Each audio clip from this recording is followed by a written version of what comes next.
নমস্কার, রান্নাঘরের মহারানীতে তোমাদের সবাইকে স্বাগত। চলো আজকে দেখাই বেগুন দিয়ে একটা সুন্দর রেসিপি।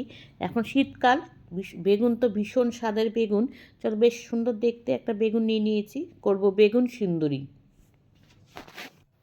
বেগুনটা কেটে নিয়েছি, দেখো আমি একটু বোটা শুদ্ধই কেটেছি, তবে সব কটার কিন্তু বোটা রাখতে পারিনি।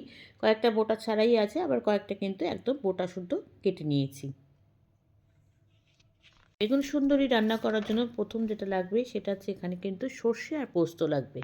সর্ষে পোস্তর মধ্যে আমি কিন্তু পোস্তটা একটু বেশি নিয়েছি আর সর্ষেটা একটু কম নিয়েছি, যেহেতু মানে বয়স্ক লোকরা খাবে বলে সর্ষের পরিমাণটা কিন্তু আমি একটু কমই ব্যবহার করেছি। এবার এটাকে কিন্তু জলে ভিজিয়ে রাখবো। এটা আমি শিলপাটায় বাটবো, মিক্সিতে বাটবো না, সেই জন্য কিন্তু জলে আগে একটু ভিজিয়ে রেখেছি।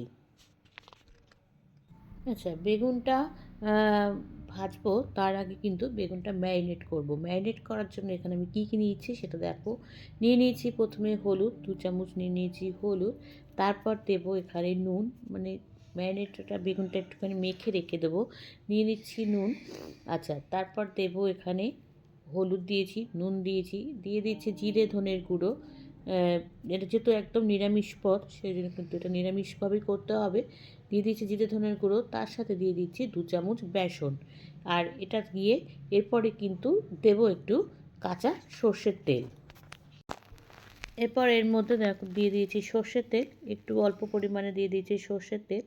এবার এর মধ্যে জল দেব, দিয়ে এটাকে কিন্তু একটা পাতলা না কিন্তু ঘন একটা ব্যাটার তৈরি করব, যেহেতু বেগুনটার মধ্যে এটাকে কিন্তু মাখবো। এই মশলাটা দিয়েই কিন্তু বেগুনটা আমি মেখে রেখে দেবো।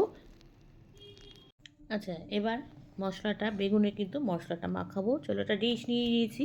মশলাটা কিন্তু যেভাবে তৈরি করেছি একদম ঘন, যাতে পাতলা না হয়, তাহলে কিন্তু একদম গলে মানে গা থেকে পড়ে যাবে। সেই জন্য কিন্তু দেখো একদম থিকনেসটা কিন্তু একদম ঠিক হয়েছে।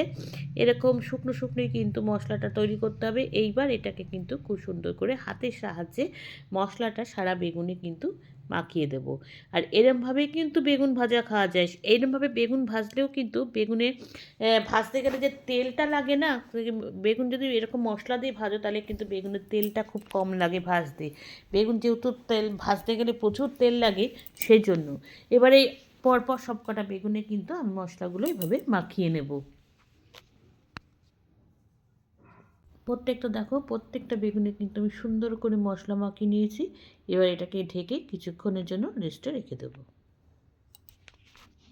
কড়াইতে সর্ষের তেল দিয়ে দিয়েছি, সর্ষের তেলের মধ্যে একটু নুন দিয়ে দিয়েছি, দিয়ে সে সর্ষের তেলটা কিন্তু ভালো করে গরম করে নিয়েছি। এবার এখানে বেগুনটা কিন্তু বেশ 8 ঘন্টার মতন আমি রেখে দিয়েছিলাম রেস্টে। এবার এগুলোকে কিন্তু ভেজে নেব।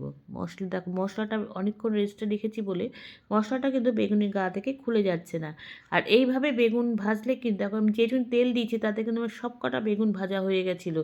অল্প তেলও কিন্তু বেগুনে লাগে ভাজতে গেলে। আচ্ছা, বেগুনটা কিন্তু ভেজে মানে একটা পাশ কিন্তু হয়ে গেছে। এবার আরেকটা পাশকে ভাজবো। আর আমি যেহেতু কড়াইতে ভাজছি বলে একটু মানে উল্টাতে অসুবিধা হচ্ছে। এটা কিন্তু ফ্রাই প্যানে যদি ভাজো তাহলে কিন্তু ভাজাটাও খুব সুন্দর হবে। আর এমনিতে বেগুন যদি ফ্রাই প্যানে ভাজা হয় না, তাহলে কিন্তু তেলটা কম লাগে ভাজতে গেলে। আচ্ছা, বেগুনটা ভাজতে ভাজতে চলো এবার সর্ষে পোস্তটা আমি বেটে নিই। এখানে যেহেতু আমি শিলপাটায় বাটবো, সেই জন্য কিন্তু আগেই বেটে নিচ্ছি। দিয়ে দিচ্ছি নুন, একটু নুন দিয়েছি, নুন দিয়ে কিন্তু সর্ষে পোস্তটা বেটে নিচ্ছি। আচ্ছা, বেগুন ভাজার পরে কিন্তু আর তেল বেশি ছিল না, তাই জন্য কিন্তু আমাকে এখানে আবার একটু তেল দিতে হয়েছে।